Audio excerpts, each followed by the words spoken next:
കാലത്തിനൊപ്പം അഭിമാനത്തോടെ Sanju fashion SBT junction, Sreekrishnapuram, Palakkad. KSSPA Mannarkkad വനിതാ ഫോറത്തിന്റെ നേതൃത്വത്തിൽ വനിതാ ദിനാഘോഷവും KSSPA മുതിർന്ന വനിതാംഗങ്ങളെ ആദരിക്കലും സംഘടിപ്പിച്ചു. വനിതാ ഫോറം പ്രസിഡന്റ് ചിത്ര D. നായരുടെ അധ്യക്ഷതയിൽ ഫോറം സംസ്ഥാന കമ്മിറ്റി അംഗം പോൾ P. ആലീസ് ഉദ്ഘാടനം നിർവഹിച്ചു.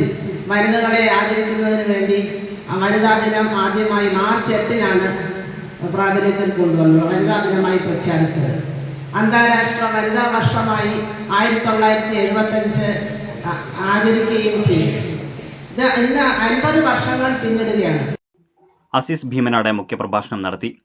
V. സുകുമാരൻ, KG ബാബു, അച്ഛൻ Mathew, K. Venugopal, Balagopal, A. Asainar, A. Sivadasan, Girish Gupta, Santhamma teacher, Premavathi, Molly Lukose, Rajalakshmi, Premakumar, Simon George, KCM Basheer, Gopalakrishnan Nair, Subhadra എന്നിവർ സംസാരിച്ചു.